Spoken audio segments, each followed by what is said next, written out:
Hello everyone and welcome back to my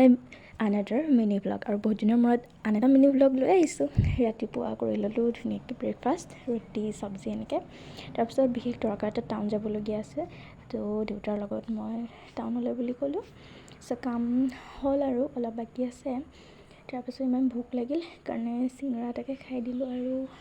college যাবৰ কাৰণে বেগ এটাৰ খুব প্ৰয়োজন হৈছিল আগৰ বেগটো অলপ সৰু হৈছিল সেইবাবে বেগ এটাও আনিলোঁ আৰু এইটো চাওক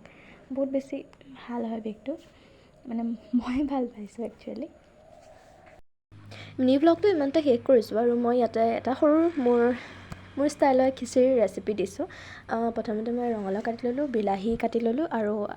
পিঁয়াজ আৰু নহৰু কাটি ল'লোঁ তাৰপিছত এয়া কুকাৰটো গৰম হ'বলৈ দিলোঁ তাত দি দিলোঁ তেল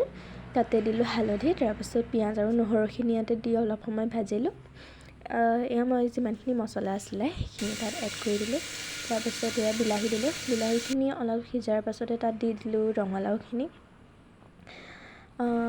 আৰু তাৰপাছত কি আৰু চাউল দালি যিখিনি তিয়াই থৈছিলোঁ সেয়া দি দিলোঁ আৰু জোখমতে পানী দি হুইচেল মাৰিবলৈ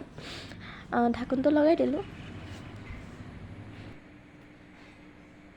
আৰু মোৰ ষ্টাইলত বনোৱা খিচিৰি ৰেডি হৈ গ'ল অকল যে ৰঙালাও বিলাহীত সেয়াই দিয়ে তেনেকুৱা নহয় আপোনালোকে ঘৰত যি চব্জি থাকে সেয়া দি দিব পাৰে গাজৰ মটৰ